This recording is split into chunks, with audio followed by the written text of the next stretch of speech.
bahagianya langit dan bumi saat tiba bulan yang suci. Berkah berlimpah, rahmat rezeki, ampunan pun diberi. Beruntung bagi yang berjumpa dan selalu sujud padanya. Tadarus tarawih berpuasa, mengharapkan ridhonya.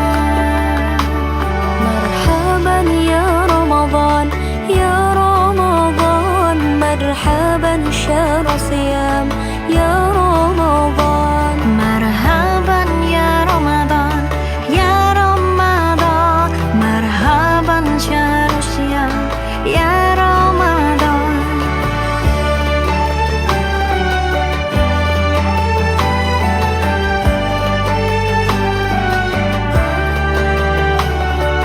Beruntung bagi yang berjumpa dan selalu sujud padanya. Tadarus tarawih berpuasa, mengharapkan ridhonya. Marhaban ya Ramadan, ya Ramadan, marhaban syahr siyam ya Ramadan. Marhaban ya Ramadan, ya Ramadan, marhaban syahr siyam ya Ramadan.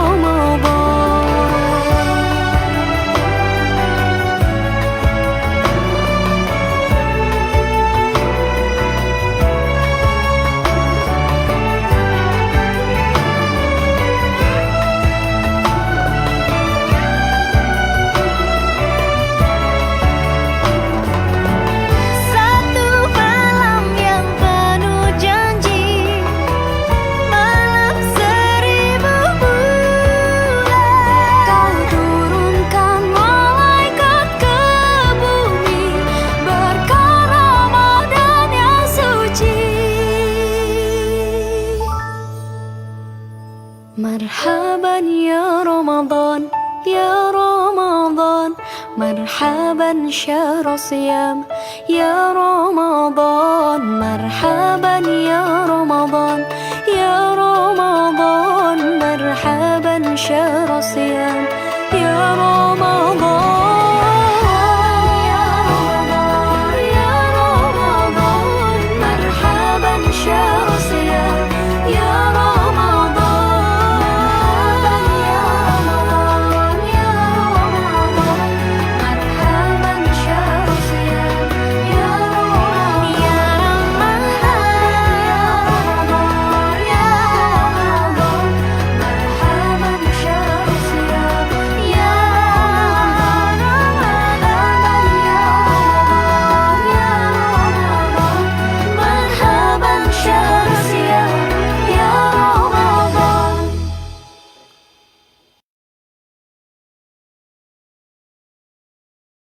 Hai, Assalamualaikum warahmatullahi wabarakatuh. Salam Ramadan daripada saya. Satu berita malam yang mana semua orang tahulah di bulan Ramadan ni ada seorang yang telah bunuh diri. Berita tu menduka cita yang mana ada saudara kita yang bunuh diri terjun bangunan KLCC. Astagfirullahalazim lah. Inna lillahi wa inna ilaihi raji'un. Okey. Jadi saya di sini menyeru masyarakat anda semua di luar sana agar kita semua sama-sama kuatkan keimanan kita, keteguhan hati kita untuk sentiasa always back to Allah, sentiasa meletakkan pergantungan hidup kita hanya kepada Allah Subhanahu Wa Taala sahaja. Marilah sama-sama kita berazam untuk kenal Allah, kenal Islam dan dalami hidup berpandukan Al-Quran dan Sunnah supaya hidup kita sejahtera dunia dan akhirat. Kami di FTR Eksklusif akan mengadakan program Sembang Santai pada hari Sabtu ini di page FTR Eksklusif dengan tajuknya Membentuk Hati Ramadan, bersama ikon terkemuka yang kita selalu jumpa di kaca TV, iaitu Ustaz Haridi Muhammad Daud. InsyaAllah perkongsian ini sangat menarik untuk kita tambah kefahaman tentang Ramadan yang kita lalui setiap tahun. Jangan lupa saksikan kami.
لا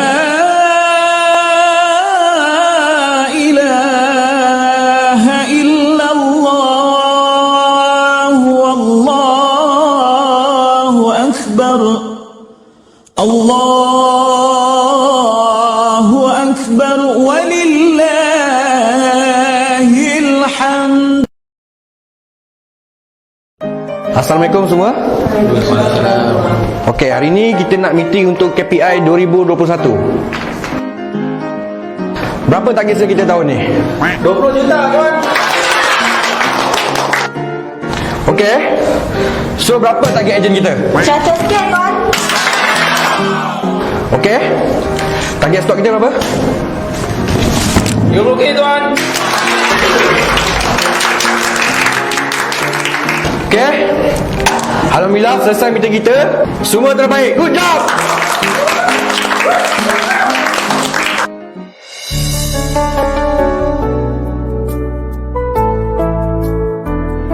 Okey, Assalamualaikum semua. Waalaikumsalam.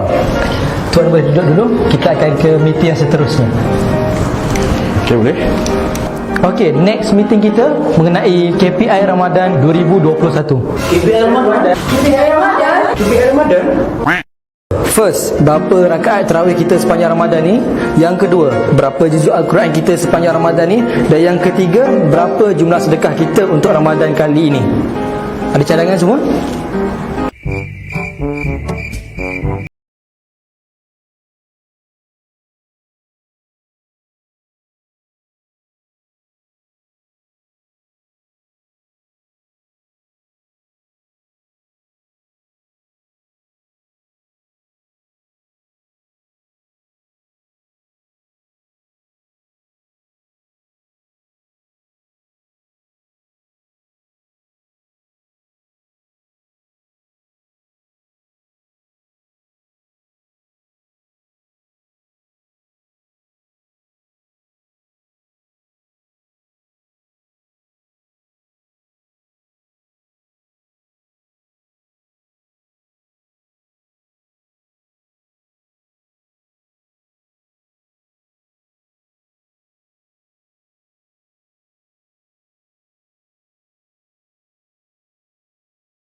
Hai, Assalamualaikum warahmatullahi wabarakatuh. Okey. Bismillahirrahmanirrahim. Rabbi shrahli sadri wa yassir li amri wahlul 'uqdatam min lisani yafqahu qawli. Alhamdulillah, syukur kepada Allah Subhanahu Wa Taala yang memberikan kita limpah dan kurniaannya untuk kita hari ini bersama-sama menuntut ilmu di program santai, sembang santai. Berapa ramai yang excited nak belajar hari ini, nak upgrade ilmu bersama dengan panel istimewa kita hari ini. Dan nampaknya kita masih lagi belum kita punya penonton masih lagi sedikit. Boleh tak bantu anda semua bantu cikgu untuk tag, komen dan share rakan-rakan anda supaya mereka tahu program kita hari ni. Kita nak ramai dapat manfaat hari ni. Jadi minta bantuan anda semua untuk teruskan tag rakan-rakan anda dan share. Teruskan share dengan banyak-banyak. Okey, kita nak berkongsi ilmu yang sangat menarik hari ini bersama panel istimewa kita sebentar lagi. Alright? Boleh? Tolong bantu cikgu untuk sharekan lebih ramai lagi orang lain untuk join kita punya program hari ini. Share, tag dan share lagi-lagi. Okey, bagi yang pertama kali, ada yang pertama kali ke join program kita?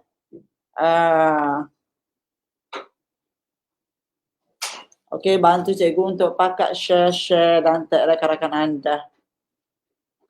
Alright, kita nak mengucapkan selamat datang kepada anda semua muslimin dan muslimat. Selamat datang, selamat menyambut bulan Ramadan. Selamat berpuasa dan selamat mengerjakan ibadah. Okey, hari ni puasa, kita berpuasa. Jadi kita berharap kita dapat pahala yang sangat banyak lah.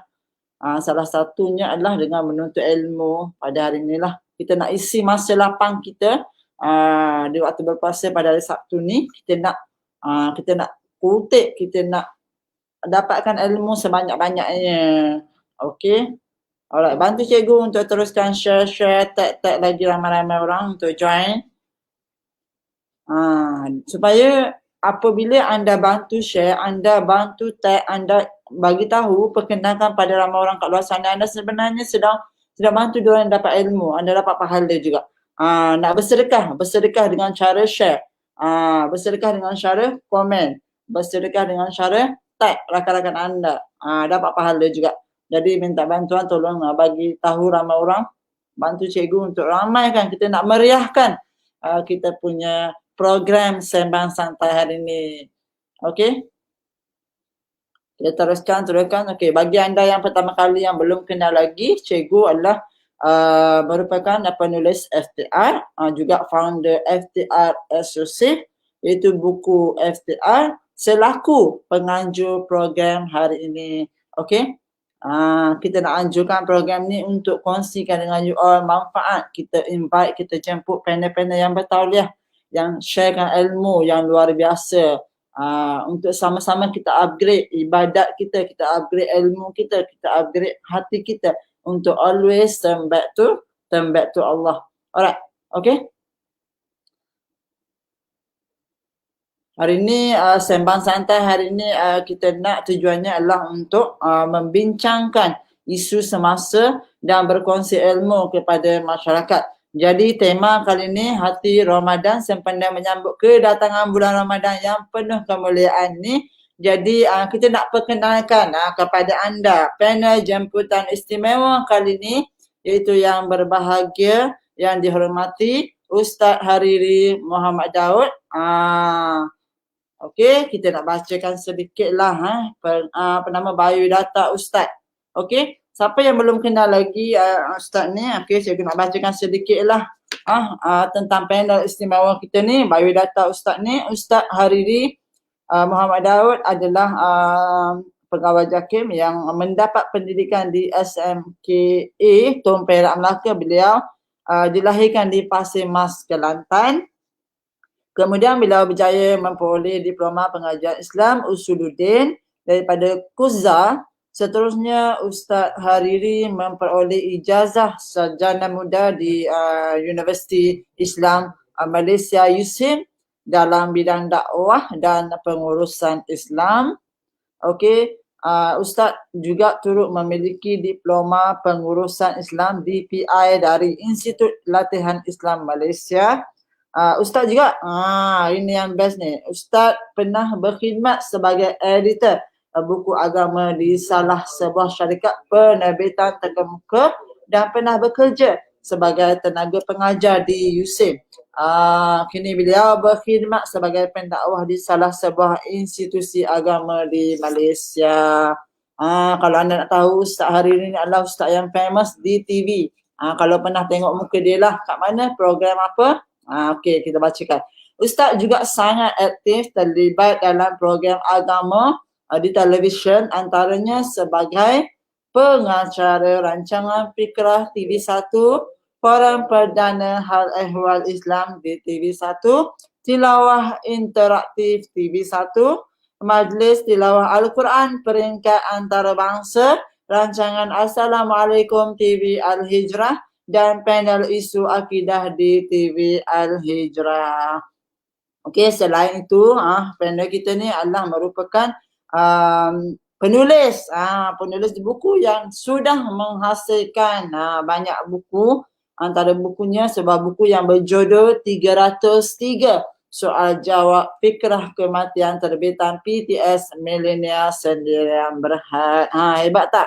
Hebat tak panel yang kita nak bawakan kepada anda hari ini. Jadi, cikgu nak seru kepada anda semua, tolong bantu cikgu tag, share dan komen banyak-banyak. Okey? Biar ramai orang dapat manfaat perkongsian kita pada hari ini. Okey. Sekarang mana kita nak jemput Ustaz untuk bersama-sama dengan kita lah. Okey. Alright. Hai, Assalamualaikum warahmatullahi wabarakatuh. Ustaz Hariri. Waalaikumsalam warahmatullahi wabarakatuh. Apa khabar puan? Alhamdulillah, saya alhamdulillah sihat. Ustaz apa khabar? Macam ni lah. Alhamdulillah, Hari ni saya ucapkan kepada Ustaz yang sudi menerima jemputan kami untuk bersama-sama dalam program pada hari ini. Terima kasih banyak, saya sangat berbesar hati. Alright. Dan boleh tak Ustaz ceritakan sedikit apakah perkembangan aktiviti ataupun program Ustaz sekarang? Okey, bismillahirrahmanirrahim. Assalamualaikum warahmatullahi wabarakatuh. Terima kasih kepada Puan Nora, kepada seluruh tenaga penggerak di FTR dan keluarga besar FTR. Saya ucapkan terima kasih dan selamat pagi kepada semua. Mungkin yang ada yang baru bangun pagi ialah bila bulan puasa hari Minggu ni kan, selepas subuh pukul 7 tu ramai yang Sadaqallahul Azim yang kembali untuk tidur. Jadi mungkin ramai yang baru bangun pagi yang bolehlah share dan juga tag teman-teman anda. Perkembangan terbaru tak ada, makin susut 2 kilo puasa 10 hari. Cumanya di Forum Perdana Ehwal Islam kita berjalan seperti biasa, cumanya kita berubah waktu daripada jam 9 malam ke 10 malam, namun kekal pada setiap Khamis malam Jumaat. Tapi kita dah recorded lah sampai raya. Dan majlis tilawah Quran pun ditangguhkan sampai selepas raya. Jadi doakan mudah-mudahan pandemik ini beransur pulih dan dapatlah dibuatkan forum perdana majlis tilawah di peringkat kebangsaan. Yang lain, buku saya waktu MCO PKP yang pertama tahun lepas tu, saya dapat tulis satu buku dan diterbitkan pada hujung tahun lalu, buku saya yang ke-14 lah. Jadi itu perkembangan terbaru lah. Tahniah, hebat, 14 buku, amazing. Okey, siapa pernah jumpa dengan Ustaz Hariri? Saya selalu jumpa dengan Ustaz Hariri ni. Kat mana? Dekat TV. Hari ni dapat collaboration dengan Ustaz, saya sangat excited, teruja sangat sebenarnya. Ini orang yang famous dan terkenal yang selalu masuk TV. Subhanallah, Allah izinkan, Allah rezekikan saya untuk bersama-sama dengan Ustaz. Hebat panel kita hari ni. Okey Ustaz, tanpa kita nak melengahkan masa lagi, right, kita nak masuk ke kita punya topik perbincangan lah. Okey, puasa sebagai syariat yang Allah perintahkan kepada umat Islam, rukun Islam yang ketiga. Jadi puasa ni sebenarnya sangat banyak fadilat dan hikmah. Okey, antaranya daripada sudut kebaikan, kesihatan, iaitu dapat kawal nafsu dan emosi, kuat dan tenangkan akal fikiran. Dapat juga merasai, kita yang berpuasa ni kita dapat rasa bagaimana golongan fakir miskin berlapar, sedekah dan zakat fitrah pula bantu naikkan ekonomi Islam, tambah berkat ekonomi kita sendirilah. Jadi inilah dia bukti kebijaksanaan Allah Subhanahu Wa Taala. Okey, sebelum kita nak teruskan kupasan kita hari ni oleh panel kita ni, kita nak minta penonton untuk terus share, komen dan tag ramai-ramai rakan-rakan anda untuk sama-sama dapatkan manfaat ilmu ini. Kita ada sekarang ni 100 orang penonton Ustaz hampir. Okey, jadi kita nak lebih ramai lagi. Bantu kami. Tolong share, tag rakan-rakan anda, mereka yang kat luar sana, dapatkan ilmu percuma perkongsian hari ni. Jadi bantu cikgu untuk teruskan share dan tag rakan-rakan anda. Alright. Okey Ustaz. Jadi sementara mereka ni bantu kita sebarkan kita punya program Sembang Santai hari ni. Okey, saya teruskan kepada tajuk isu yang pertama yang kita nak kupaskan. Tajuk hati Ramadan. Dipilih kerana kita nak ajak para penonton dan diri kita, diri saya juga sama-sama untuk kita faham tentang betapa besarnya kurniaan bulan Ramadan ni dan maha besarnya kemuliaan yang Allah Subhanahu Taala bagi. Sebab itu kita sama-sama perlu bentuk hati kita menjadi hati yang betul-betul memahami Ramadan ya Ustaz. Dan kefahaman ini hanya boleh diperolehi dengan ilmu pengetahuan. Jadi dipersilakan Ustaz untuk kongsi dan huraikan sedikit tentang kemuliaan Ramadan. Silakan. Baik. Alhamdulillah, syukur pada Allah pagi ini 12 Ramadan kita dapat masih lagi bersama-sama dan saya ucapkan tahniah kepada tim FTR, Puan Nora dan seluruh tenaganya yang kerana buat inisiatif program seumpama ini. Ini satu inisiatif yang sangat baik, menghimpunkan ejen, menghimpunkan pembaca, menghimpunkan peminat dan juga seluruh pekerja di FTR untuk buat pengisian Ramadan. Sebenarnya kadang-kadang ada majikan yang hanya mengerah tenaga, staf, ejennya untuk mendapat keuntungan semata-mata, tetapi bagusnya di FTR ini bukan sekadar kita mendapat nikmat ataupun mengejar dunia, tetapi kita juga ambil masa kita untuk kita mengejar akhirat. Saya suka video yang di awal program ini. Kebanyakan kita bertanya sale berapa, ejen berapa sebagainya, tetapi kita tak pernah bertanya tentang KPI kita di dalam bulan Ramadan. Okay? Saya ucapkan terima kasih kepada yang sedang menonton. Ada daripada Seremban, ada daripada mana ni Nur Atika, Julia Umaira, kemudian dia kata selalu tengok TV1 kemudian Puan Rohani Ali, dia kata sekolah lama saya. Okey, ada satu sekolah dengan saya Aiman Najmi daripada mana kemudian ni.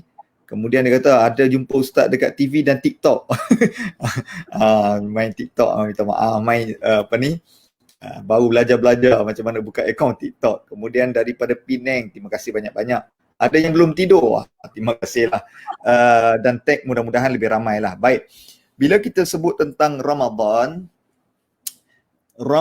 ini adalah satu bulan yang Allah Subhanahu Wa Taala pilih untuk dijadikan sebagai perintah berpuasa. Baik, puasa disebut di dalam Al-Quran dan dia diperturunkan, disyariatkan ketika mana tahun kedua Hijri, ketika mana bulan Sya'ban tahun kedua Hijri di Madinah.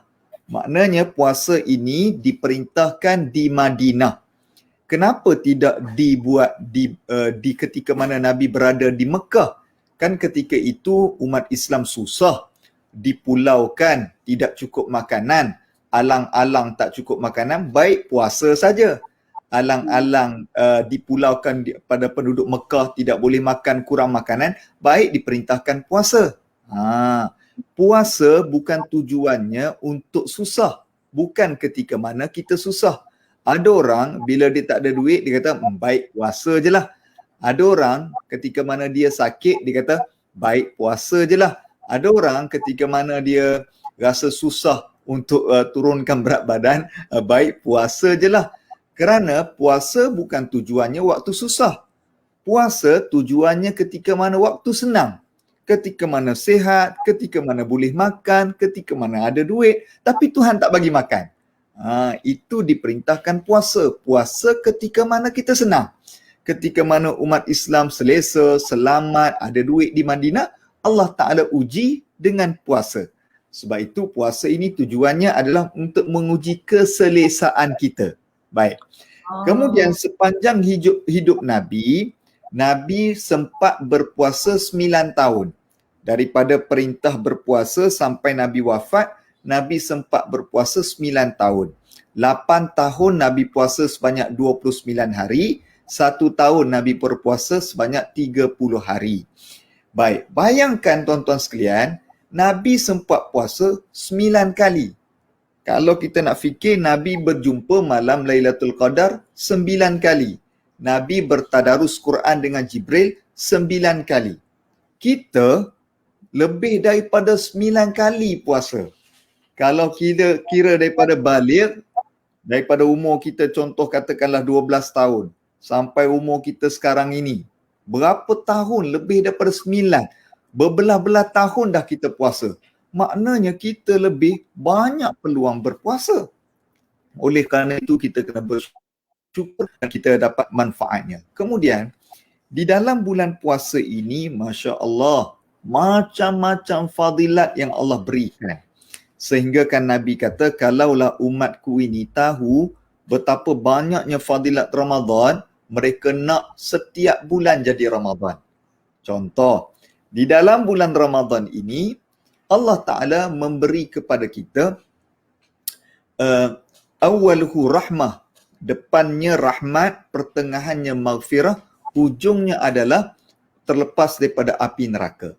Baik, ada perkataan rahmat, depannya rahmat. Baik, rahmat ini dia terhimpun dalam, kalau kita baca Quran, Bismillahirrahmanirrahim, dengan nama Allah, kemudian Ar-Rahman, Ar-Rahim, Allah Ta'ala Maha Pengasih dan lagi Maha Penyayang. Kemudian di dalam kita bagi salam, bagi salam, Assalamualaikum warahmatullahi wabarakatuh. Salam sejahtera ke atas kamu dengan rahmat Allah dan berkat Allah. Maknanya rahmat, berkat ini kita kena cari. Cari dekat mana? Bulan Ramadan. Sebab itu kalau contoh kita sebut tentang rahmat dan berkat ni kan, ramai orang dia boleh makan. Ramai orang boleh beli makanan. Tapi tak ramai orang boleh beli berkat makan. JAKIM boleh bagi sijil halal. Tapi JAKIM tak boleh bagi sijil berkat. Jadi berkat ni dia kena cari dengan apa? Baca buku, baca tambah ilmu dengan 101 mencari rezeki contohnya kan. Dengan kita membaca ilmu terbukalah kaedah jalan nak cari keberkatan. Sebab berkat ni kena cari. Dia bukan datang seperti bulan bergolek begitu. Contoh bab makan. Makan ni semua orang makan. Tapi ada orang makan tak dapat penyakit. Ada orang makan dapat penyakit. Kadang-kadang kita pelik. Kita ni ya Allah kawal makan bukan main lagi. Tengok atuk-atuk kita, nenek-nenek kita di kampung, dia makan sama macam kita makan. Tetapi penyakit tak ada. Macam tok saya puan kan dia umur 83 tahun. Darah tinggi tak ada, kolesterol tak ada, jantung tak ada, kencing manis tak ada. Saya tengok dia makan, ya Allah, lebih banyak daripada saya. Kemudian kalau makan daging tu, saya ingat seminggu kat 4 kali makan. Daripada tanduk sampai ke tapak kaki, semua dia buat sup. Maknanya makan banyak tetapi tak ada penyakit. Kita ni ya Allah jaga makan tapi ada penyakit.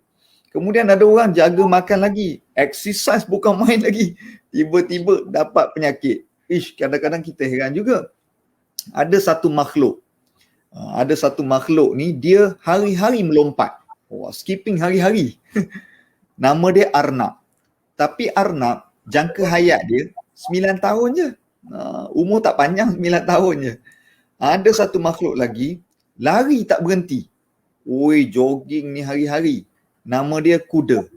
Tapi kuda pun jangka hayat tak panjang, 25 tahun.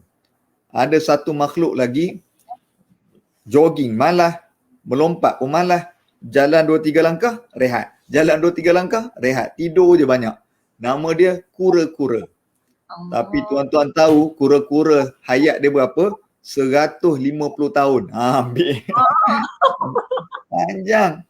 Sehingga kan ada ilmu dalam bidang haiwan ni, zoo ni, katakanlah kalau kura-kura ni sebesar depa tangan kita, kemudian kalau dia mati, ambil darah dia tak sampai segelas. Maknanya kura-kura ni dia kurang makan.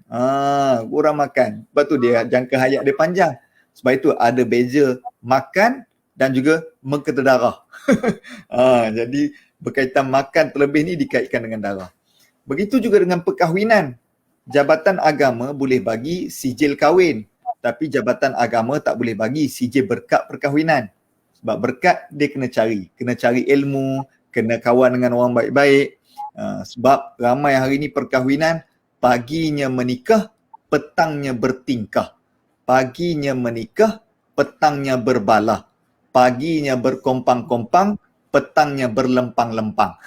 Sebab tak ada keberkatan. Jadi kena cari keberkatan. Jadi kalau kita nak tanya tentang apa yang ada dalam bulan Ramadan, ada satu lagu dia menghimpunkan kesemua soalan yang Cikgu Nora tanya tadi tentang Ramadan. Dia kata, bulan Ramadan, bulan bertuah, bulan ibadah, bulan mujahadah, bulan rahman dan bulan maghfirah, bulan Al-Quran dan Lailatul Qadar. Besarkan Ramadan dengan puasa, di waktu malamnya tambahkan ibadah. Bacalah Al-Quran, banyakkanlah sedekah, terawih kerjakanlah walaupun sunat. Pelihara mata, jagalah telinga, kawallah lidah dari yang sia-sia. Fikirkanlah yang mendatangkan faedah, hubungkan hatimu dengan Allah. Zikir selawat, doa panjatkan, pahala Ramadan diganda-gandakan. Jangan lupakan, janganlah lalaikan Ramadan tiba setahun sekali. Itulah mukaddimah dia. Minta maaf lah pagi-pagi. Merdunya suara Ustaz. Sedapnya. Patutlah Ustaz dilantik jadi moderator terkenal. Tahu tak, ya Allah, tenangnya jiwa saya dengan lagu. Merdu sangat. Kan tengok ramai orang komen, sedap. Betul sedap. Best lagu Ustaz. Rasa nak tidur pun ada Ustaz. Okey, kita sambung terus kepada Ustaz. Okey. Best pula. Perkongsian Ustaz ni sangat menarik. Saya first time belajar pasal kura-kura ni. Tak tahu wajah khayat dia berapa punya. Oh, okey. Amazing. Alright, okey, silakan Ustaz. Dah habis? Alright. Okey, so sekarang kita tu berapa ramai yang dapat? Banyak. Orang kata dapat point, dapat learning point. Berapa ramai yang dapat banyak learning point? Best tak Ustaz?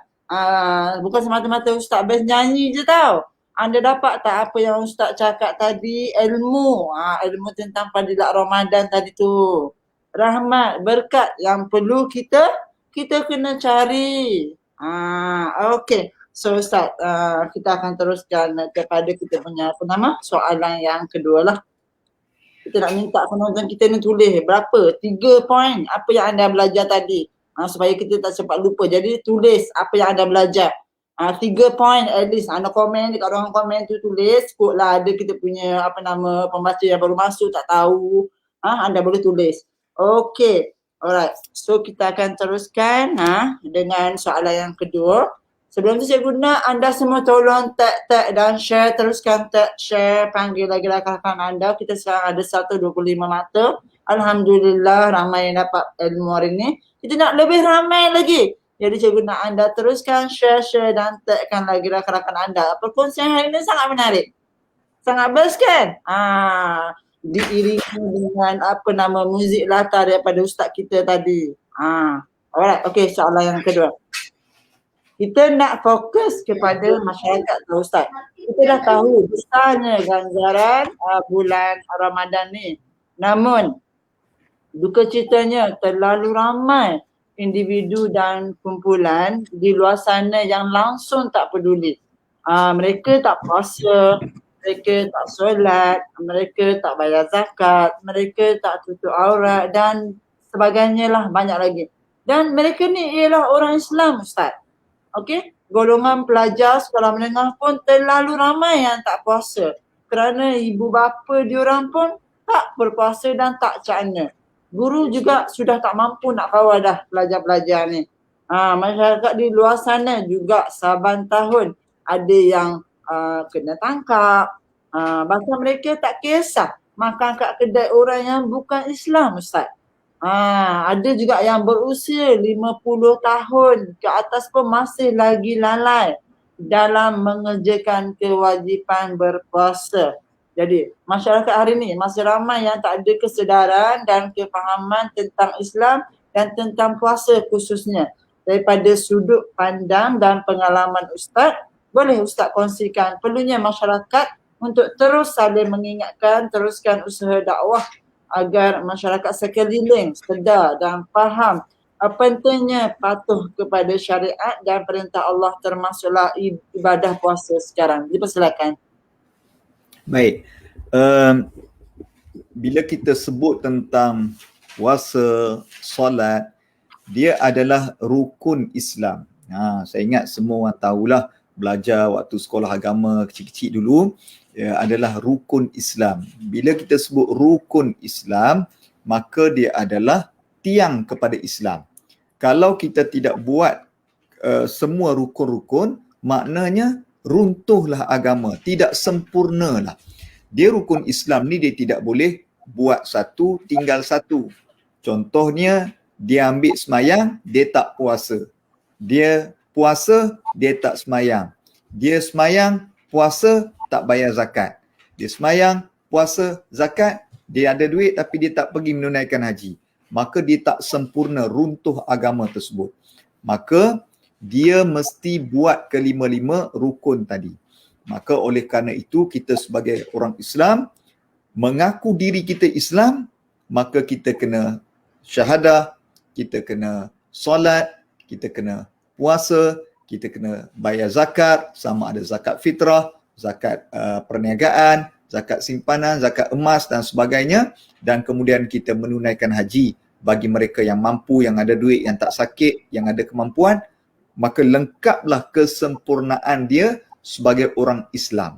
Apabila kita di akhirat nanti akan ditanya, kita ni betul Muslim, buat ke tidak rukun-rukun Islam, percaya ke tidak rukun-rukun iman. Jadi kalau kita tak lengkap, maknanya tak lengkaplah, tak sempurnalah, runtuhlah agama dan tidak boleh diiktiraf sebagai seorang Muslim yang beriman. Oleh kerana itu, menjadi tanggungjawab kita ini untuk buat kelima-lima rukun Islam termasuklah puasa dan semayang.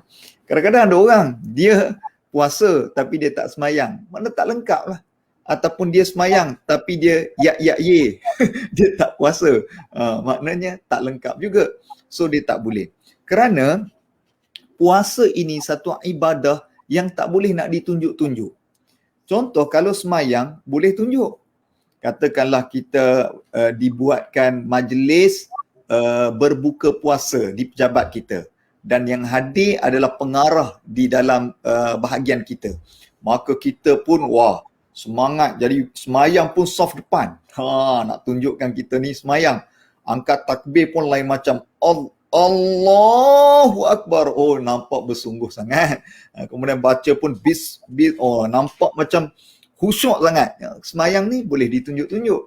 Kemudian kalau bayar zakat pun boleh tunjuk. Hari ni orang tengah bayar zakat, dia tangkap gambar, upload Instagram, upload Facebook, dia boleh tunjuk. Kemudian kalau ibadah haji, duk tengah tawaf pun boleh buat live FB lagi. Maknanya boleh ditunjuk-tunjuk, buat baru balik pada ihram ke dan sebagainya, dia boleh tunjuk. Tapi puasa ni, dia ibadah yang tak boleh ditunjuk. Contoh, katakanlah hari ni sekarang pukul berapa? Pukul 9.42. Katakanlah tuan-tuan makan tadi, tuan-tuan ye tadi pukul 9 pagi.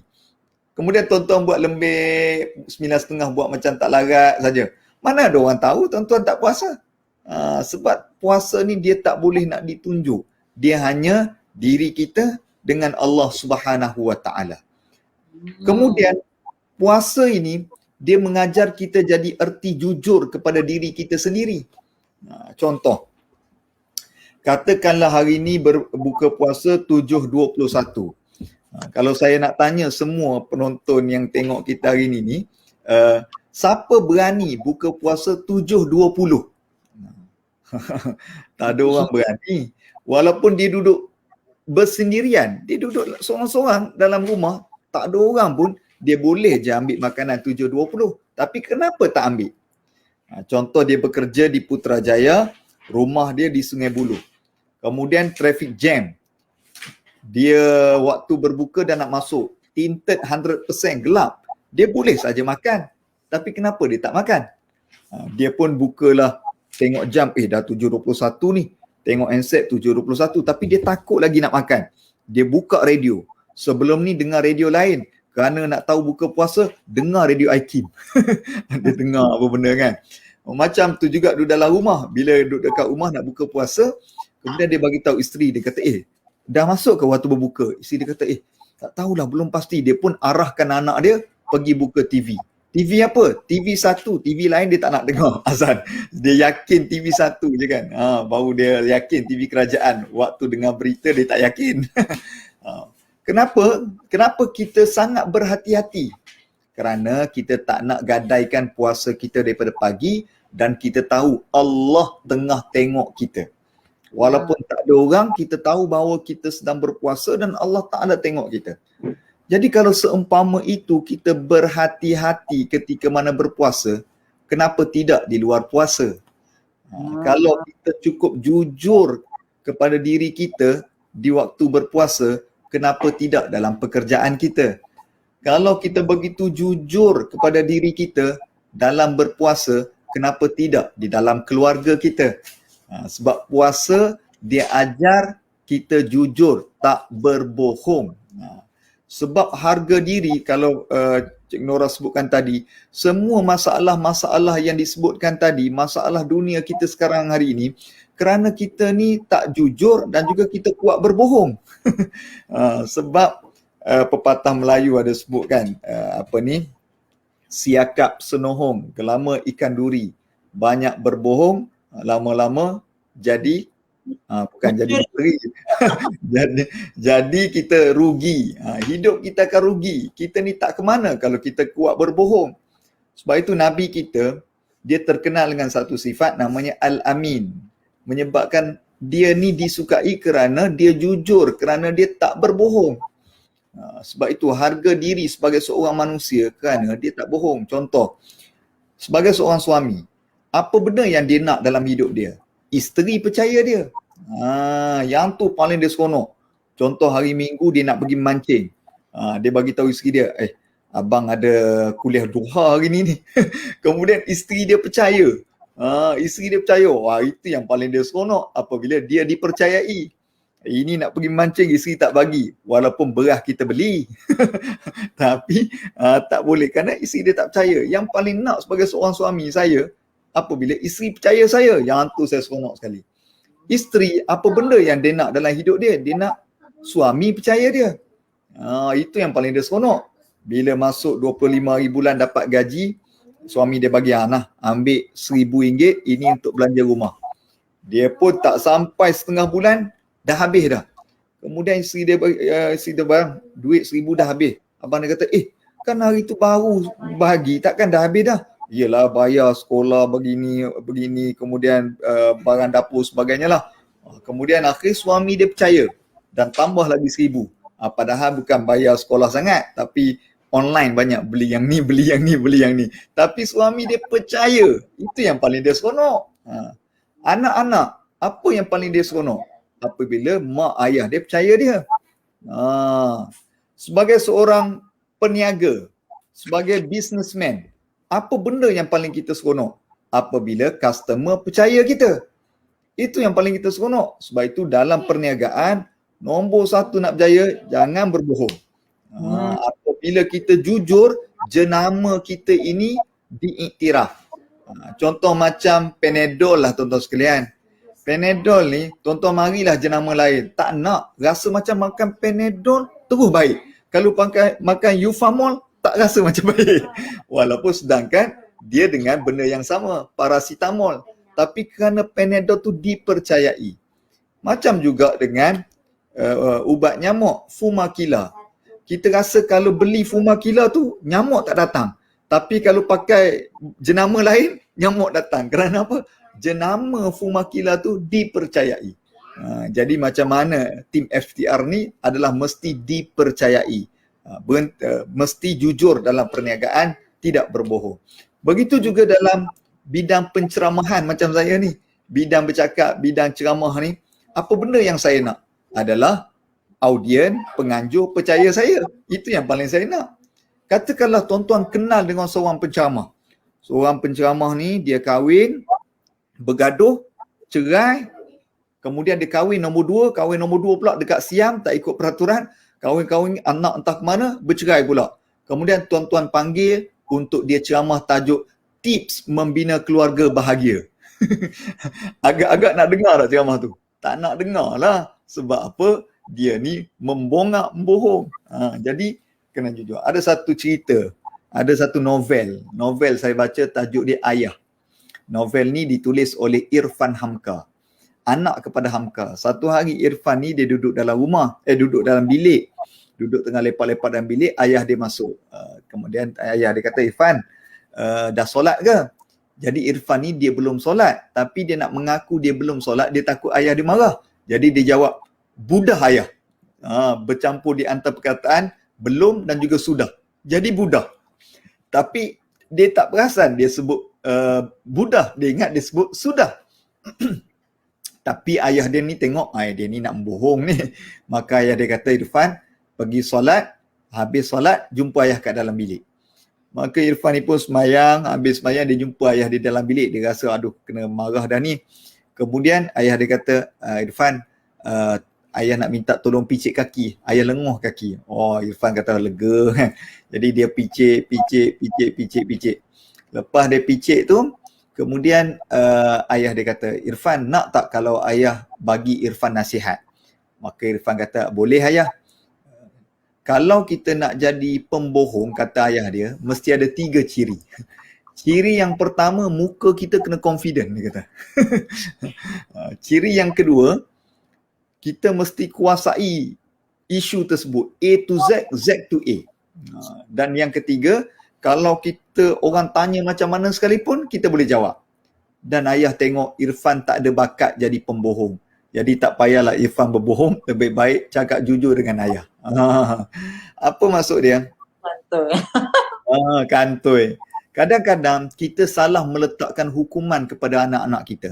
Kadang-kadang anak-anak kita ni buat kesalahan, tapi dia jujur bagi tahu dia salah. Dan kita rotan dia kerana dia melakukan kesalahan, tapi kita tak hargai kejujuran dia. Ada anak yang dia melakukan kesalahan tapi dia berbohong. Akhirnya dia selamat daripada kedaruratan. Dan masuk dalam pemikiran dia, baik aku bohong, selamat. Daripada aku cakap betul, nanti kena rotan. Wah, ini satu pendidikan yang salah. Sebab nak mengaku salah, menjadi jujur itu sangat berharga. Jadi hargailah anak-anak yang melakukan kesalahan tapi dia jujur. Kerana budak-budak memang dia sentiasa melakukan kesalahan. Tapi nak mengajar kejujuran itu penting. Maka oleh kerana itu ibu ayah, kita kena paling penting adalah jangan berbohong, jujur, al-amin. Maka itulah punca dan bagaimana kita nak mengelak daripada melakukan perkara-perkara tidak baik. Kerana nak menjadi baik ini semua orang baik. Semua dilahirkan fitrah. Sebab itu kalau kita tengok dalam Quran, Allah Ta'ala sebut, Inna akramakum indallahi atqakum. Sebaik-baik manusia adalah mereka yang paling baik akhlaknya, paling bertakwa kepada Allah. Ayat itu dimulai dengan, Ya ayyuhan nas, wahai manusia. Ya ayyuhan nasu inna khalaqnakum min dzakarin wa untha. Allah Ta'ala jadikan manusia ini lelaki dan perempuan. Kita ni ada dua jantina.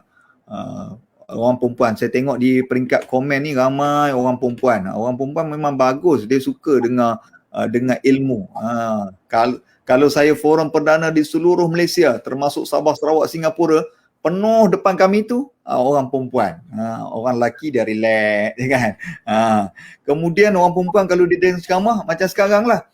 Dia tulis di ruangan komen, dia tulis apa nota dia. Macam Cikgu Nora pun ada nota dia, kan.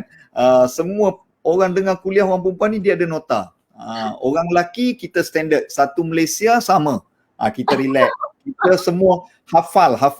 Orang lelaki kita hafal. Apa barang tu dia tulis buku ni. Tu orang lelaki lah. Kan? Sebab itu Tuhan jadikan lelaki perempuan.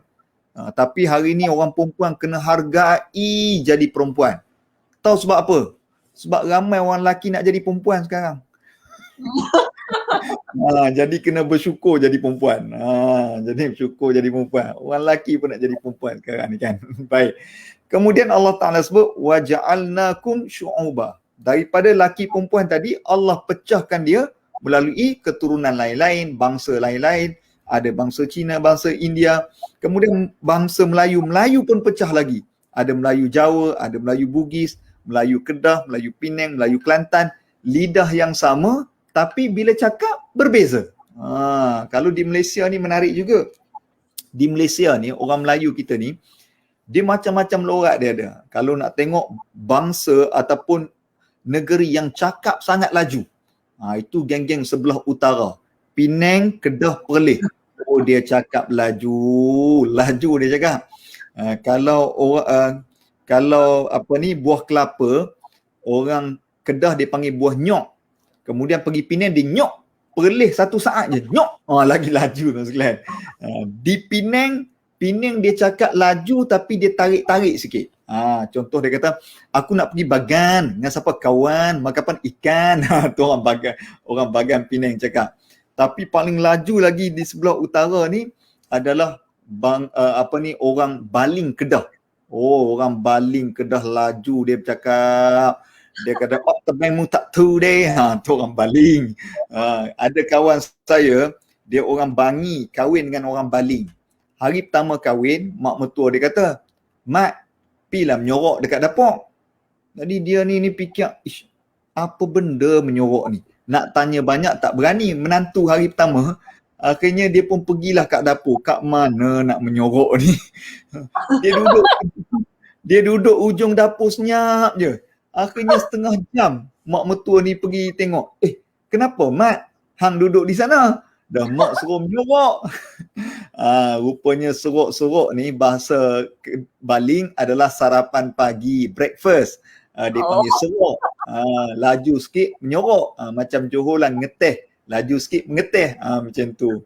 Tapi kalau bahasa paling laju daripada orang Baling adalah orang Kuala Berang, Terengganu. Kuala Berang lagi laju.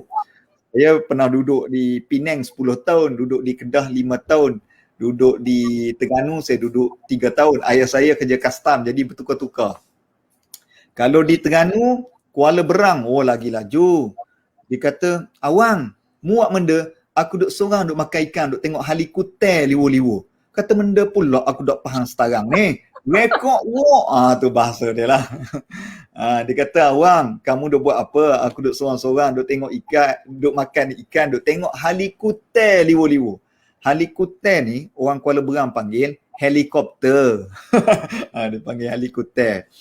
Dia kata, mu minum benda tu. Kamu minum apa tu? 7 UP-UP. 7 UP-UP ni orang Kuala Berang panggil 7 Up.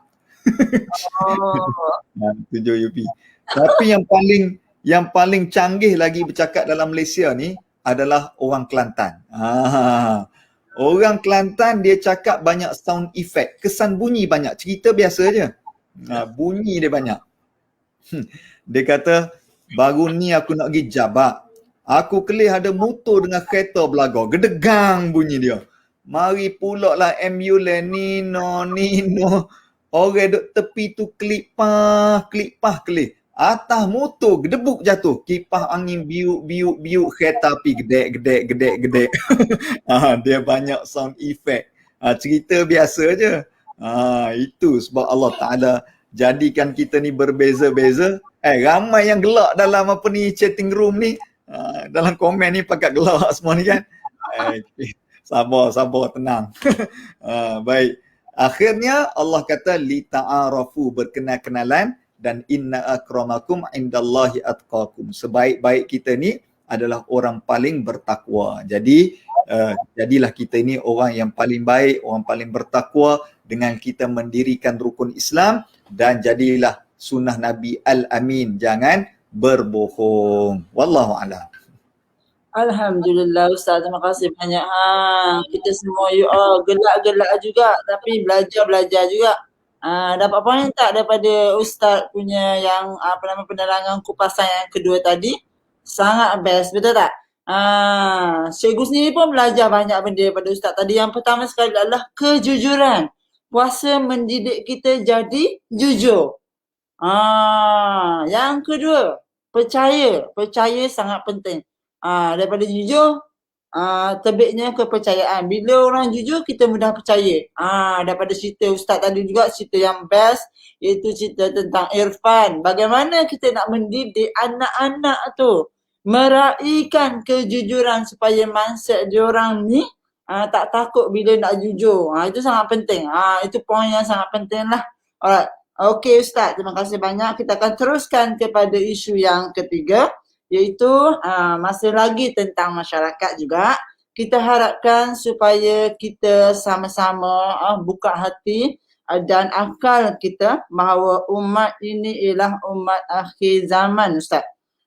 Kita semua ni sangat dekatlah dengan rentetan peristiwa kecil dan juga besar akhir zaman yang Allah Rasul telah amarankan.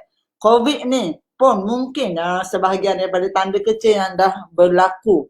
Jadi pada perkongsian ini kita nak highlightkan juga biar kita semua tahu dan kita boleh sampaikan kepada generasi yang seterusnya. Wallahualam lah. Kita atau generasi akan datang bakal menyaksikan juga peristiwa besar, iaitu keluarnya Dajjal atas keizinan Allah SWT lah. Antara ujian yang terhebat masyarakat dunia pada masa itu ialah tiada lagi makanan dan minuman Ustaz. Hanya iman je.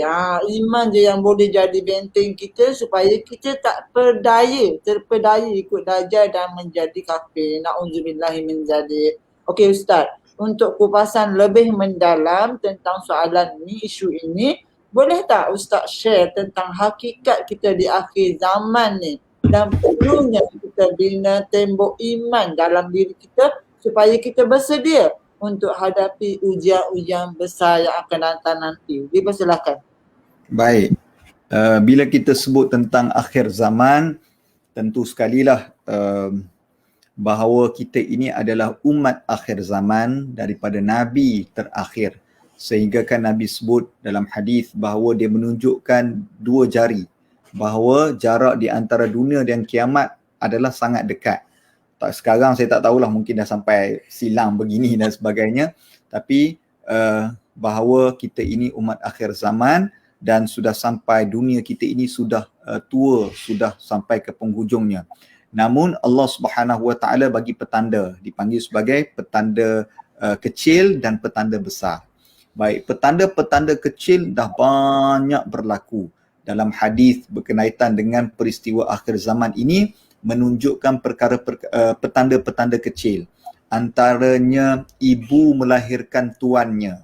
Maknanya seorang anak itu pula yang jadi tuan kepada mak ayah dia, yang marah, yang mengarahkan mak dia, kemudian menghantar ibunya ke rumah orang tua-tua, tidak menghormati dan sebagainya. Kemudian umat akhir zaman ini berlumba-lumba membina bangunan yang tinggi-tinggi. Hari ini ada negara ni buat menara ni, negara lain buat lagi. Ada negara ni lagi tinggi. Dulu kita rasa KLCC yang paling tinggi. Rupanya ada lagi tinggi. Saya pergi ke US tu, bangunan Liberty of Congress tu lagi tinggi dekat New York tu. Kemudian sekarang ini yang paling tinggi adalah dipanggil Menara Buruj di Dubai. Itu lagi tinggi, mencecah awan, tinggi. Pakat berlumba-lumba membina bangunan tinggi-tinggi. Kemudian macam-macam lagi petanda-petanda kecil, antaranya masa menjadi rasa cepat. Masa rasa cepat. Sekarang pun kita rasa dah masuk 12 Ramadan. Tak perasan dah kita ni dah masuk 12 Ramadan dan nak sampai di pertengahan. Cukup 3 hari lagi imam baca kunut ketika mana witir. Kita rasa cepatnya masa berlalu. Kita rasa macam umur 20 lagi. Tengok IC dah 45. Rasa macam baru kahwin. Tengok-tengok anak nak masuk universiti dah. Saya pun sama. Saya rasa macam saya ni muda lagi. Anak saya dah jam 4 dah. Ya Allah. Dah rasa macam tua dah aku ni kan. Kita perubahan-perubahan itu yang menunjukkan masa itu cepat berlalu. Kemudian Allah Ta'ala tunjukkan juga iaitu petanda-petanda besar. Cuma sekarang ni petanda-petanda besar belum berlaku. Ada yang antara petanda besar adalah asap yang keluar daripada muka bumi. Ada orang kaitkan dengan jerebu, tetapi belum dipastikan bahawa jerebu ini adalah petanda kiamat besar yang ditubuhkan. Ada yang kemudian keluarnya Ya'juj Ma'juj, kemudian petanda-petanda besar yang lain, tetapi petanda-petanda besar ini belum keluar. Jadi maknanya saya fikir dalam kefahaman kita membaca hadis, maknanya kalau umur panjang pun seingat saya tak sempatlah dengar sangkakala pertama. Maknanya kita ni memang mati masuk kubur lah cerita dia. Semua akan melalui alam barzah dan saya fikir mungkin cucu cicit kita lah kot yang akan melihat petanda-petanda besar, tapi dalam keadaan sekarang ni petanda besar belum ditunjukkan oleh Allah Subhanahu Wa Taala. Baik, tak apalah. Soal kiamat bila berlaku, waktu bila, macam mana berlaku itu, biarkan itu berlaku dalam pengetahuan Allah Subhanahu Wa Taala. Kita sebagai umat Islam, soalnya macam mana kita buat persediaan menghadapi akhir zaman itu. Ramai orang yang bila dia baca tentang peristiwa-peristiwa akhir zaman ni, dia takut. Akhirnya dia tak buat apa-apa. Tak. Kita sebagai orang Islam takut dan mesti bertindak. Dan kita kena fikir, orang Islam ni dia bukan kena jadi orang takut, orang susah, orang lemah. No. Islam bukan macam tu. Islam bukan cerita bab mati je. Islam pun cerita macam mana nak hidup. Islam bukan cerita macam mana nak sedekah je. Islam cerita juga macam mana nak cari duit. Orang Islam ni, ramai orang nampak orang Islam ni kena jadi zuhud. Tidak. Kalau kita tengok dalam sejarah, sahabat Nabi kalau 10 terawal masuk syurga itu, semua daripada kalangan orang-orang kaya, orang-orang berduit. Orang mereka ni bukan calang-calang. Contoh kalau kita lihat Osman bin Affan. Osman bin Affan ini adalah menantu Nabi. Dia kahwin dengan 2 orang anak Nabi. Isteri yang pertama meninggal, kemudian Nabi kahwinkan dengan anak yang kedua. Osman bin Affan ini orang kaya. Sehingga kan dia, kalau kita pergi Madinah, ada satu telaga. Telaga dipanggil Telaga Osman, Bi'rul Osman. Yang mana telaga ini dahulunya dimiliki oleh orang Yahudi. Di Madinah ni ada satu punca air. Tempat air yang dimiliki oleh orang Yahudi. Maka Nabi kata kalaulah siapa dapat beli telaga ini, maka aku akan doakan kepada dia. Masya Allah. Maka orang Islam ramailah yang nak pergi beli, pergi deal dengan Yahudi tadi. Tapi Yahudi ni tak nak jual. Yahudi ni tak nak jual. Datang orang Islam ini tak nak jual. Orang Islam ini offer tak nak jual. Tapi Osman ni dia orang politik. Dia pandai nego, dia pandai berbincang. Maka dia pun pergilah, dia kata, "Pak Cik, saya ni nak beli telaga ni." Pak Cik tu kata, "Saya tak nak jual." Tak apa, Pak Cik dengar dulu proposal daripada saya ni. Saya nak bagi tahu. Saya tak nak beli semua. Cuma saya nak sewa saja. Begini Pak Cik. Pak Cik pakai sari, saya sewa sari. Tapi telaga ni Pak Cik punya. Bukan saya punya. Saya cuma sewa saja. Pak Cik pun bagi tahu, "Okey, kalau macam tu berapa kau nak sewa?" Kata, "Berapa Pak Cik letak?" Katakanlah, saya tak ingat harga asal dia. Katakanlah Pak Cik tu letak 1 juta sewaan. Osman kata, "Oh, okey, tak apa. Saya bukan nak sewa 1 juta. Saya up 1.2 juta. Maka Pak Cik tu terkejut. Wah, ini bagus. Maka Osman kata, "Tak apa, saya sewa sari, Pak Cik punya sari. Saya sewa sari, Pak Cik punya sari. Tapi telaga ni Pak Cik punya." Maka dia bayarlah. Kemudian Osman bagi tahu kepada seluruh umat Islam, "Time aku, kau pergi ambil air sebanyak mungkin, free.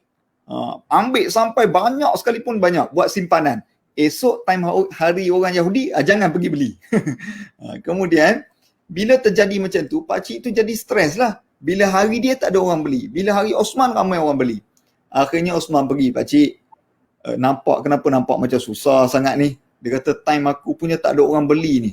Kalau macam tu Pak Cik tak payah fikir lah. Pak Cik pun dah tua dah. Pak Cik jual je lah pada saya. Pak Cik jual je lah pada saya. Akhirnya Pak Cik tu pun jual kepada Osman. Dan telaga itu, kawasan itu dibuat kurma, dan akhirnya sekarang ini telaga itu sampai sekarang ada. Masya Allah. Nak ceritakan bahawa orang Islam memang disuruh untuk mencari rezeki dan kena jadi kaya. Sayyidatina Khadijah kaya. Sayyidatina Khadijah ni kalau dia hidup sekarang ni, saya ingat pangkat dia adalah Datin Seri Paduka Sayyidatina Khadijah. Orang kaya. Di Mekah tu dia ni orang paling kaya di dalam Mekah. Dia bukan kaleng-kaleng, bukan biasa-biasa. Dia orang kaya. Sehingga kan kekayaan dan dia bisnes ni merentas negeri. Bukan bisnes biasa-biasa, dia orang kaya. Dia cuma jadi miskin selepas dia menjadi penyokong kuat Nabi dan orang pulau perniagaan dia. Itu sahaja. Tapi asalnya dia orang kaya. Abdul Rahman bin Auf kaya. Kemudian ramai lagi. Nabi pun kaya, tuan sekalian. Tuan-tuan ingat Nabi ni orang miskin ke? Nabi kaya. Nabi ni sebelum jadi Nabi ni bekerja penggembala. Tuan-tuan jangan fikir Nabi ni bekerja pengembala kambing macam Piramli pegang rotan masuk kambing. Tak. Nabi ni bekerjanya syarikat kambing, dia jaga bahagian finance, bahagian keuangan. Dia bukan biasa. Kemudian dia bekerja dengan Sayyidatina Khadijah. Nabi bukan jadi storekeeper, jadi penjaga store angkat barang, tidak. Nabi jadi marketing officer. Nabi jadi pegawai pemasaran. Nabi ambil barang Khadijah, Nabi bawa pergi Syria, Nabi bawa pergi ke negara-negara lain, promote barang. Dan hebatnya Nabi, kalau dia bawa 20 barang, balik 20 barang habis. Apa punca dia? Kerana Nabi tak pernah cakap bohong. Jadi Nabi cerita, tuan-tuan, sikat ini, kalau kita sikat je rambut, terus jadi handsome. Kemudian akhirnya orang beli. Sebab apa? Nabi tak pernah bohong. Kita banyak bohong daripada betul. Cerita macam-macam, gebang macam-macam. Akhirnya tidak pun. Jadi akhirnya, sebab itu Nabi ni orang kaya. Sehingga kan Nabi waktu bila dia kahwin dengan Khadijah, tuan-tuan ingat Nabi kahwin dengan Khadijah dengan senaskah Al-Quran ke? Tak. Nabi bayar mas kahwin. Mas kahwin Nabi berapa tahu? 20 ekor unta. 20 ekor unta, tuan-tuan sekalian. Harga semasa unta sekarang ni lebih kurang, tuan-tuan sekalian, dalam harga semasa unta, seekor unta dalam 5,000, begitulah. Dalam 5,000. 5,000. Tuan-tuan kali 5,000 kali dengan 20 ekor. Berapa? Masya Allah, tuan-tuan sekalian. Berapa? 20 ekor kali dengan 5,000. Berapa? 100,000. 200,000. 100. 100,000. Masya Allah. 100,000 ringgit mas kahwin Nabi bagi kepada Khadijah. Tuan-tuan jangan fikir Nabi kahwin pakai senaskah Quran. Jadi kalau orang datang nak minang anak kita, kalau boleh kita tigulah macam tu. Kalau orang tanya, ni nak tanya ni berapa hantaran nak bagi ni? Kami tak ada masalah, kami ni ikut sunnah Nabi. Jadi yang lelaki ni kata, oh lega, sunnah Nabi mungkin bagi kurma dan juga Quran. Tidak, sunnah Nabi harga dia 100,000. Baru tahu. Ingat sunnah Nabi ni pakai Quran kurma. No, 100,000 Nabi kahwin dengan Khadijah.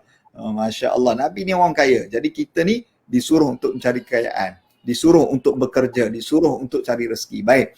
Cumanya tadi, macam mana kita nak perkuatkan iman kita? Baik, nombor satu, iman ni pertama kita mesti tangkap hidayah Allah apabila dia hinggap. Hidayah ni kadang-kadang dia datang melalui kita dengar ceramah. Contohnya tengah dengar FTR punya perkongsian ni, tiba-tiba terdetik, betul juga apa yang dia cakap tu. Terdetik dalam hati kita. Itu panggil hidayah Allah, singgap. Dan kita kena tangkap terus. Ada ketikanya hidayah tu datang dengan pengalaman orang. Kita tengok orang tu, ya Allah, orang tu dulu aku kenal, kenapa jadi macam ni? Kita kata, aku tak boleh ni, kena berhenti buat benda tak baik ni. Akhirnya datang keinsafan. Itu hidayah. Baru ni saya dengar perkongsian Bob Lokman, penulis lirik terkenal Bob Lokman. Dia kata dia Bob Lokman ni dia punya lagu-lagu dia dahsyat. Saya baru faham lagu-lagu dia. Dia kata dia mula insaf, dia kata mula kali pertama hidayah sampai tu ketika mana dia susah. Dia tengah buat lagu Rendang Tak Berbuah. Tuan-tuan tahu Rendang Tak Berbuah tu yang Hatan nyanyi tu. Waktu tu dia baru bercerai dengan isteri dia. Dan dia kata waktu tu dia sakit. Jadi bila dia sakit, isteri dia tak nak kepada dia, isteri dia lari dan dia bercerai. Dia sakit, dia tak boleh nak bangun, dia macam stroke sekalian. Dia kerana darah tinggi, kemudian dia heart attack kali pertama, dia sering. Dia tak boleh berjalan. Jadi akhirnya dia tak boleh berjalan, dia buat lirik tu sambil dia terlentang. Sebab itu tuan-tuan dengar, terlentang dalam telanjang tu kan. Dia terlentang. Telanjang tu saya tak tahulah. Dia terlentang. Kemudian dia merayu kepada mak dia. Dia kata, mak aku ni susah duduk dalam Kuala Lumpur ni. Sebab tu ada perkataan lirik, ibu mengertilah aku sengsara lemas berendam air mata. Tu maksud dia kata, ibu aku susah sangat ni. Dia kali pertama dia datang. Kemudian lagu dia tu banyak saya baru faham dia punya cerita, Masya Allah, sangat baik tu kan. Kemudian hidayah ni datang macam-macam. Jadi bila hidayah tu datang, terus kita kena ambil. Kemudian apa lagi? Kita mesti ada circle orang baik-baik. Nak jadi baik, kena ada geng baik-baik. Geng baik-baik. Carilah kawan-kawan yang baik, barulah dapat menjadikan kita ini orang-orang yang baik. Kalau kita ini dapat geng tak berapa nak baik, maka kita pun sekali jadi tak baik. Kalau kita geng dengan orang baik-baik ni, nak buat jahat pun tak berani. Contohnya kita geng dengan imam, dengan ustaz ke sebagainya. Jadi kita nak isap okok pun kita malu dekat imam tu tadi. Tu dia kata geng yang baik-baik. Tapi kalau dapat geng yang tak baik ni sekalian, nak jadi baik pun jadi malu. Bila kita nak buat baik, kawan kata, tak payahlah, kau tak payah poyo lah, aku kenal. Akhirnya tak jadi buat baik. Kerana geng tak baik tu ajak kita buat tak baik. Jadi ni penting, kita dapat geng yang baik-baik, barulah jadi baik-baik. Akhirnya, iman ini, dia perlu ditingkatkan dengan ilmu. Jadi sebab itu kena baca buku, kena beli buku, kerana ilmu ini dia akan membagi tahu kepada kita yang mana betul, yang mana salah. Kadang-kadang bila kita nak beriman tak ada ilmu, tu yang masuk ajaran sesat tu. Pergi masuk ajaran sesat ni macam cerita ayat dari langit. Adil Amar Ramli tu kan. Minum air kaki tu. Tuan-tuan tengok ke tidak ni cerita tu kan? Cerita di Astro. Tak tengok. Oi, tuan-tuan ni baik, saya pula yang macam jahat pula. Tengok cerita banyak kan. Ke tuan-tuan ni tengok tanah kubur je cerita dia kan.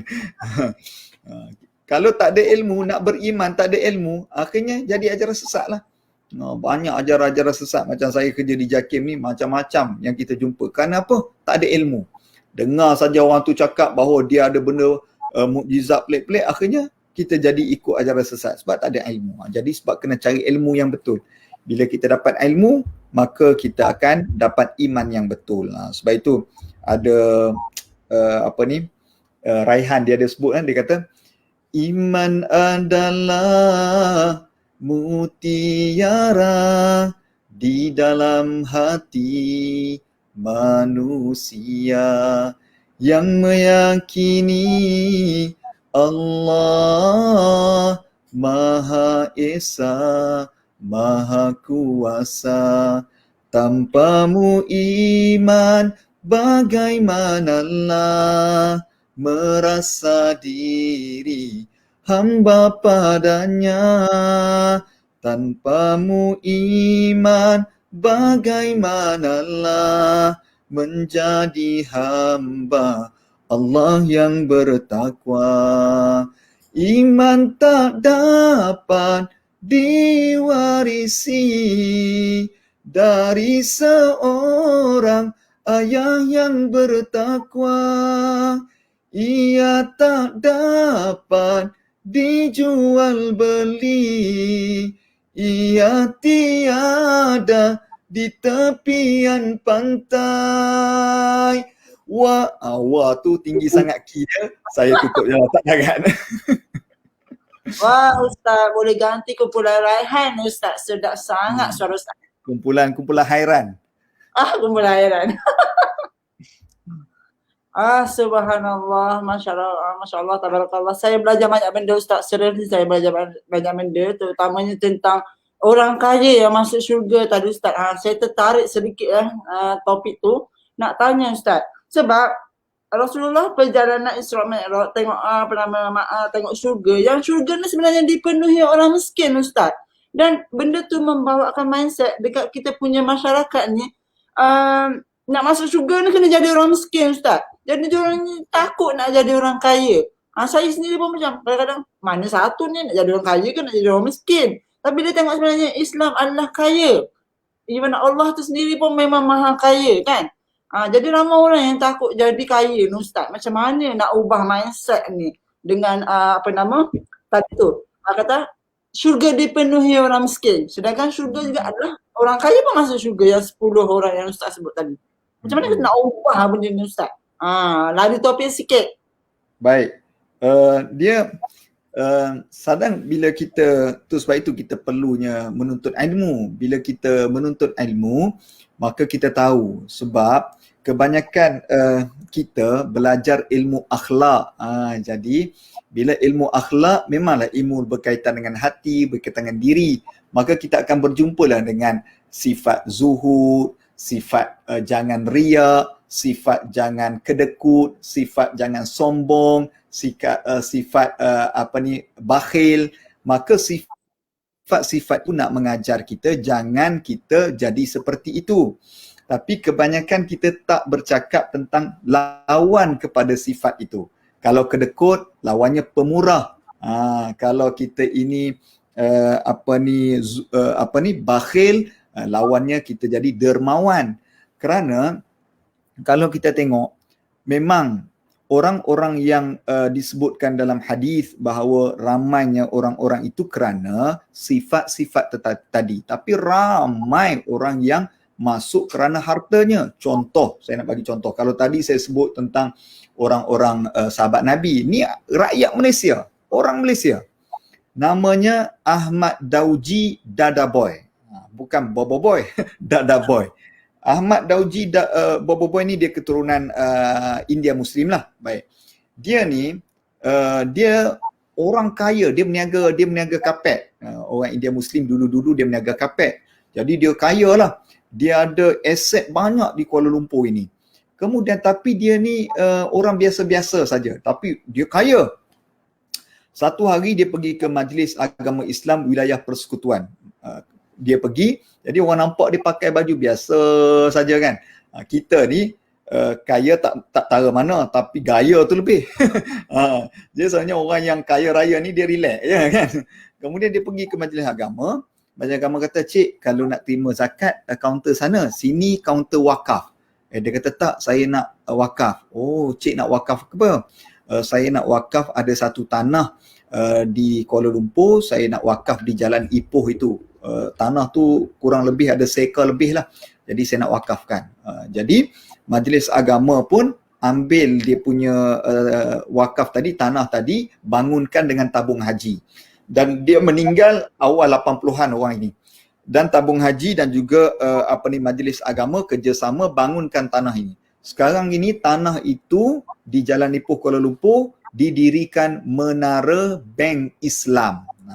Menara Bank Islam. Sampai sekarang dia punya jumlah sewaan saja sampai tak salah saya hampir 20 juta sebulan kerana sewaan sahaja bangunan.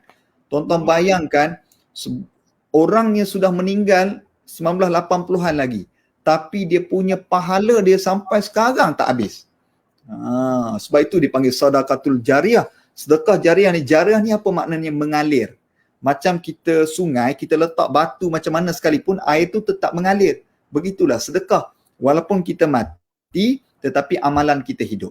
Ada satu kata-kata daripada Hamka. Hamka menyatakan bahawa ramai orang yang sudah mati tapi amalannya masih hidup. Ada orang yang masih hidup, amalannya dah lama mati.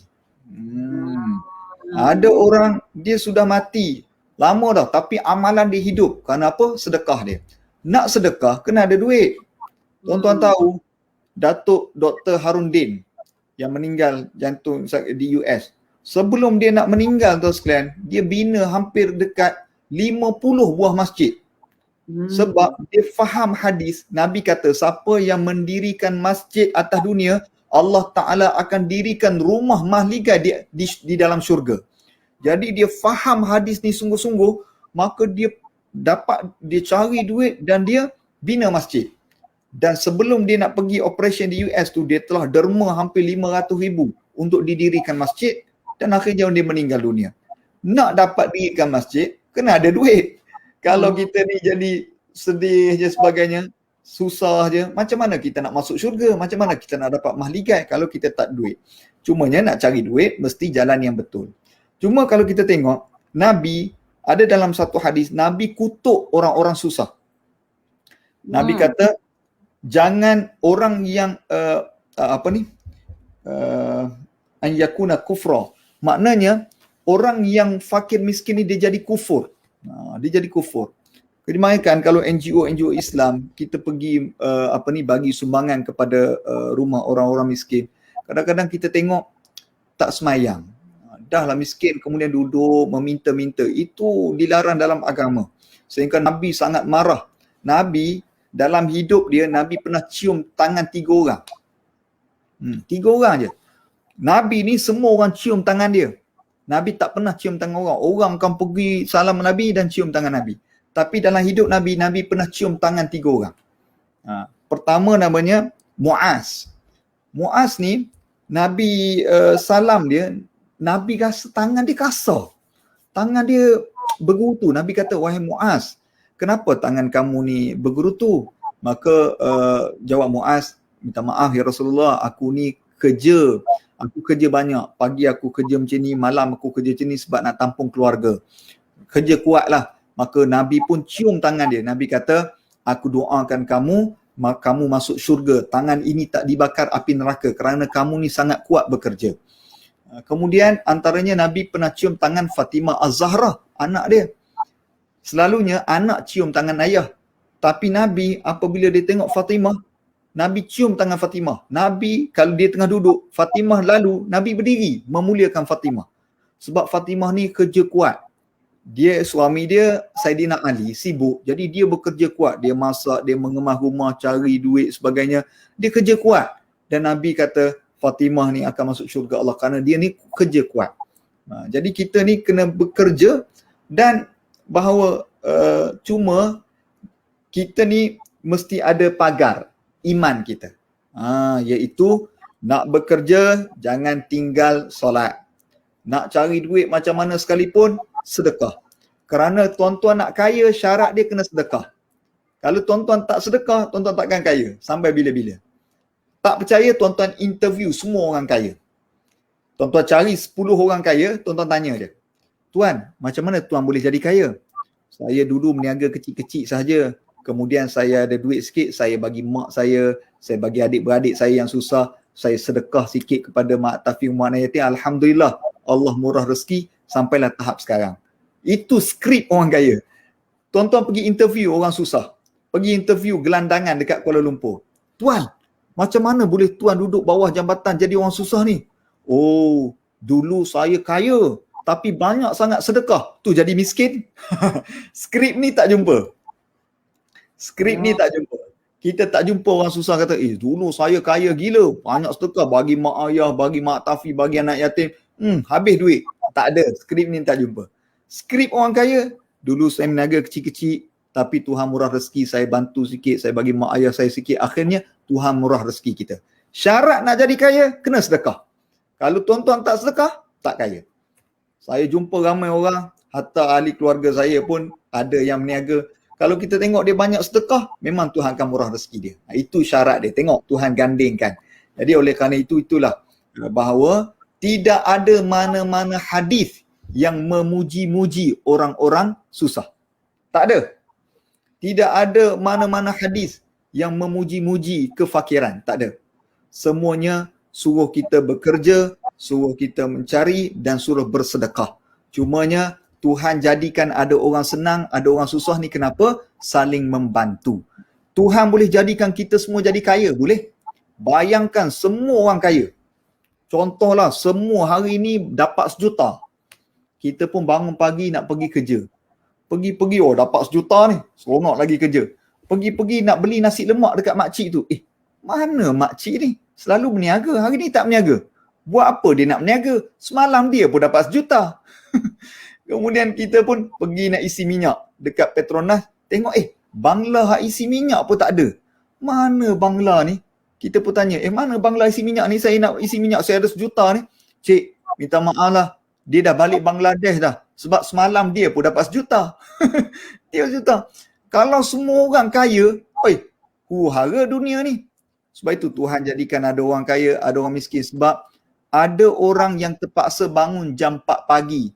Masak tanak nasi. Sebab nak sediakan jual nasi lemak untuk orang yang kaya yang sibuk. Tak sempat masak nasi pagi untuk beli jam 7 pagi. Ada orang buat kuih kerana untuk jamu jual kepada orang yang sibuk, orang ada duit tapi tak sempat nak buat kuih, maka dia beli. Tengok, itu keseimbangan dalam dunia. Jadi oleh kerana itu, kita ada duit, kita kena bantu kerana Allah memang wujudkan orang miskin ini supaya ada perimbangan, ada timbal balik, ada kasih sayang sesama kita. Itulah hikmah ataupun kebijaksanaan Allah Subhanahu wa taala. Wallahu a'lam. Subhanallah, subhanallah. Alhamdulillah, syukur kepada Allah. Nampaknya kita dah di penghujung program hari ini. Terima kasih kepada Ustaz yang sangat banyak hari ini berkongsi. Saya pun dapat ilmu yang sangat banyak sebenarnya. Sangat luar biasa. Ustaz cakap nak jadi kaya kena sedekah. Nak sedekah kena ada banyak duit. Kalau tak ada duit macam mana nak sedekah? Jadi nak sedekah ada banyak duit kena berusaha, kena bekerja, kena berniaga, kena cari. Jadi ini yang kita nak buat. Kita nak bantu ramai orang kat luar sana, anda semua. Jadi orang kata apa?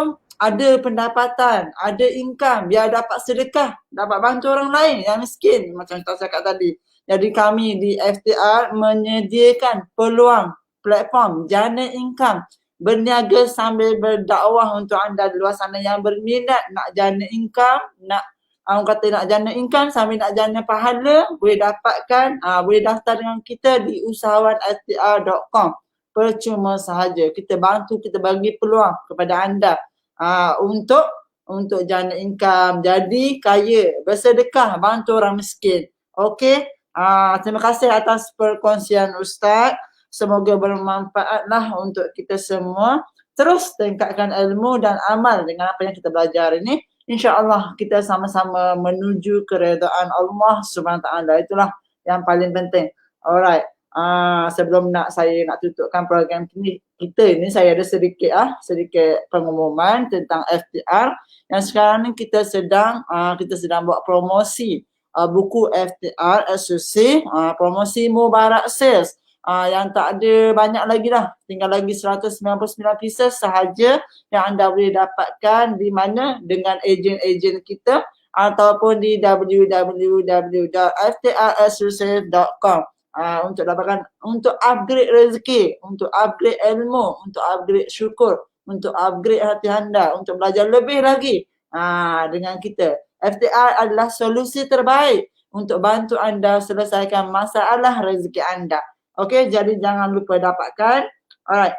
Seterusnya kita nak outro lah daripada Ustaz sikit untuk audiens kita yang ada ni, last terakhir lah. Sedikit Ustaz, apakah nasihat dan juga penutup untuk kita punya penonton? Silakan. Okey, tidak ada apa yang saya nak tambah lagi. Sebagai penutup, saya ucap terima kasih kepada Cikgu Nora dan juga timnya. Dan saya ucap terima kasih kepada semua yang menonton. Tak sempat saya nak sebut nama ni Siti Mariam, Lutfia, macam-macam lagi lah nama yang ada dalam ini. Saya ucapkan terima kasih banyak-banyak kerana menonton, dan pada malam ini saya ucapkan selamat maju jaya, selamat berpuasa di bulan Ramadan. Mudah-mudahan kita kejar malam Lailatul Qadar dan kita semua akan diberi keampunan oleh Allah Subhanahu Wa Taala, dan selamat menjalani ibadah Ramadan. Wallahu a'lam. Assalamualaikum warahmatullahi wabarakatuh.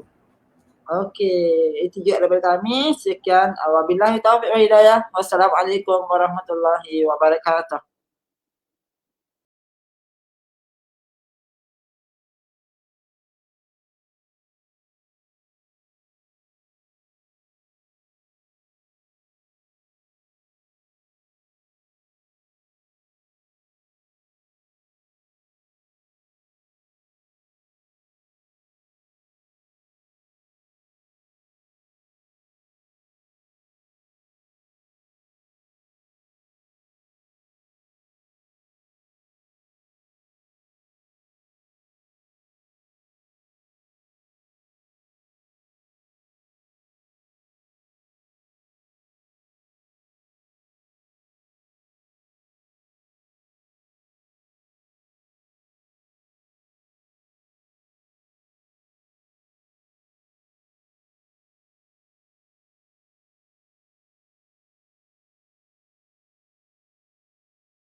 Assalamualaikum warahmatullahi wabarakatuh. Saya Soleha binti Mat Taha, merupakan leader Premier Sri Kandi Khadijah, ingin mengucapkan selamat menyambut bulan Ramadan Al-Mubarak. Semoga kita beroleh bulan yang sentiasa diberkati, dirahmati dan diampunkan dosa-dosa kita. InsyaAllah di bulan Ramadan ni banyakkan membaca Al-Quran, banyakkan dekatkan diri kita dengan Allah, banyakkan muhasabah diri. Semoga kita beroleh pahala yang berganda-ganda dan sentiasa dalam rahmat dan kasih sayang Allah Subhanahu Wa Taala. Okey, selamat menyambut Ramadan Al-Mubarak, Ramadan Karim.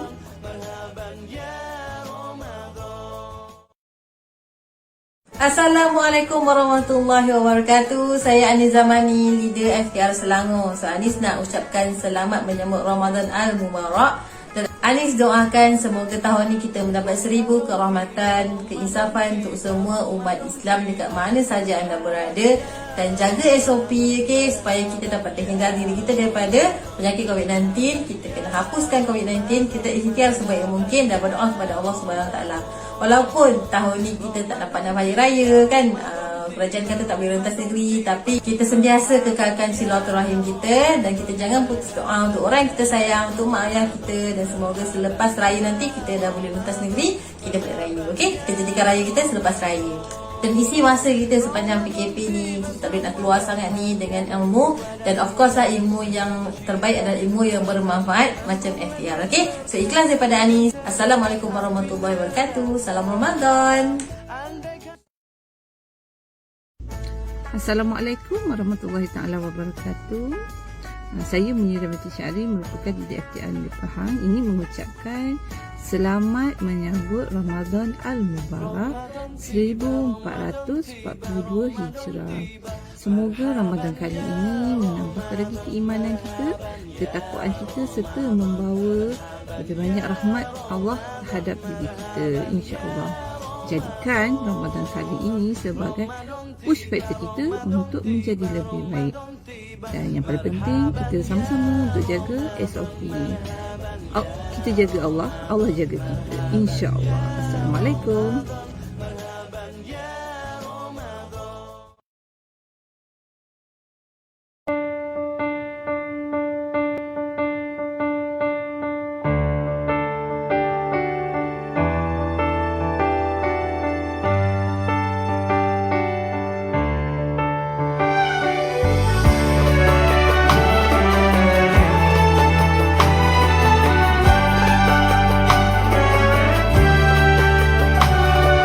Bahagianya langit dan bumi saat tiba bulan yang suci, berkah berlimpah, rahmat rezeki, ampunan pun diberi.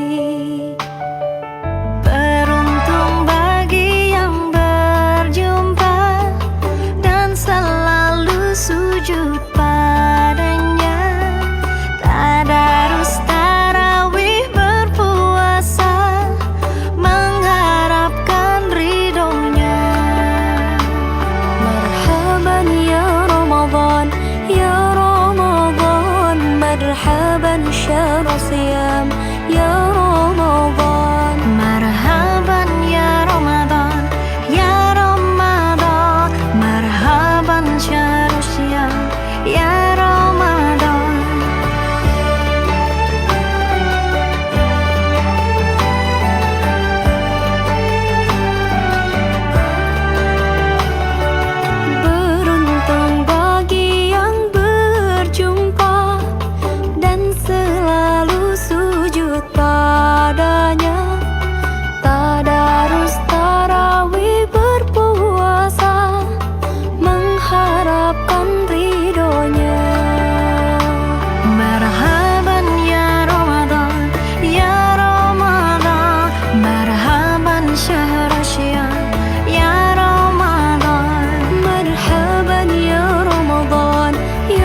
مرحبا شهر صيام يا رمضان مرحبا يا رمضان يا رمضان مرحبا شهر صيام يا رمضان